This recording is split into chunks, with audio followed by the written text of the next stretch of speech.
تخلیق کائنات کے قدرتی نظام کی جامعیت اور بے پناہ وسعت انسانی سوچ اور ادراک کی تمام گہرائیوں سے ماورا ہے۔ قدرت نے بنی نوع انسان کے لیے جو نظام تشکیل دیا ہے اس میں کسی کمی یا کمزوری کا شائبہ تک نہیں۔ انسانی، حیوانی اور نباتاتی زندگی کی بقا کے لیے قدرتی لوازمات کی نظیر نہیں ملتی۔ قدرت نے جو فصلیں، پھل، سبزیاں اور پھول پیدا کیے ہیں وہ سب قدرت کے عظیم شاہکار ہیں اور انسان کی تمام غذائی ضروریات پورا کرنے کی مکمل صلاحیت رکھتے ہیں۔ انسانی ضروریات کے قدرتی وسائل انسانی زندگی کی بقا اور تحفظ کی مکمل ضمانت مہیا کرتے ہیں۔ جدید ٹیکنالوجی اور سائنسی ایجادات کے گوناگوں فوائد کی اہمیت اپنی جگہ، لیکن یہ بات سنجیدہ نوعیت کے مسائل کا سبب بھی بن جاتی ہیں۔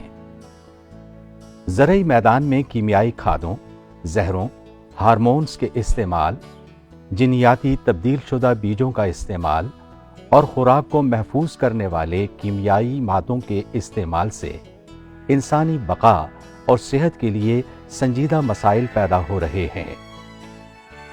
آرگینک فارمنگ کے ذریعے ان مصنوعی عوامل کے استعمال سے اجتناب کر کے قدرتی طریقوں سے زمین کی زرخیزی میں اضافہ کیا جاتا ہے اور کیڑوں اور بیماریوں کے سد باب کے لیے بھی تدابیر اختیار کی جاتی ہیں۔ زرعی پیداوار میں مسلسل اضافے کی خواہش پر زراعت کو جس حد تک آلودہ کر دیا گیا ہے اس سے مستقبل میں انسانی صحت کے لیے کئی مسائل پیدا ہونے کا اندیشہ ہے۔ زرعی آلودگی کے باعث نہ صرف پیداوار کی کوالٹی متاثر ہو رہی ہے بلکہ دنیا بھر کو معاشی بحران کا سامنا بھی ہے اور بڑھتی ہوئی آبادی کے لیے غذا اور صحت کے مسائل بھی سنگین صورت اختیار کر رہے ہیں۔ گزشتہ 2 دہائیوں میں دنیا کی 75% آبادی خشک سالی، زلزلوں، تیز ہواؤں اور سیلاب سے متاثر ہوئی، جس سے عالمی سطح پر معاشی و غذائی بحران پیدا ہوا۔ ان حالات میں انسانی زندگی کی بقا اور معیار صحت کے لیے ضروری ہے کہ آرگینک فارمنگ کو فروغ دیا جائے اور مصنوعی کھاد اور زہروں سے نجات حاصل کی جائے۔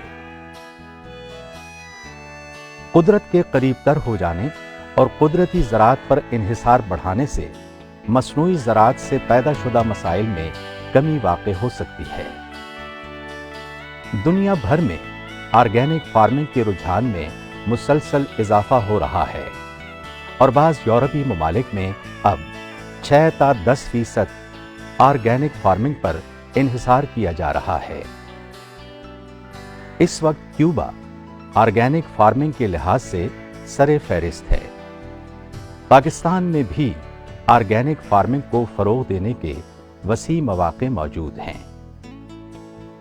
WTO کے نئے قوانین کی وجہ سے ہمیں بہت سی بین الاقوامی منڈیوں میں اپنے پھل، سبزیوں اور دیگر زرعی اجناس کی فروخت میں مشکلات درپیش ہیں۔ یورپی ممالک میں اپنی برآمدات بڑھانے کے لیے آرگینک فارمنگ کا فروغ وقت کی ضرورت ہے۔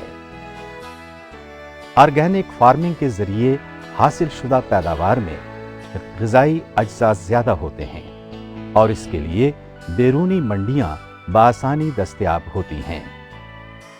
اس طرح آرگینک فارمنگ زر مبادلہ میں خاطر خواہ اضافے اور ملکی معیشت کے استحکام کا وسیلہ بن سکتی ہے۔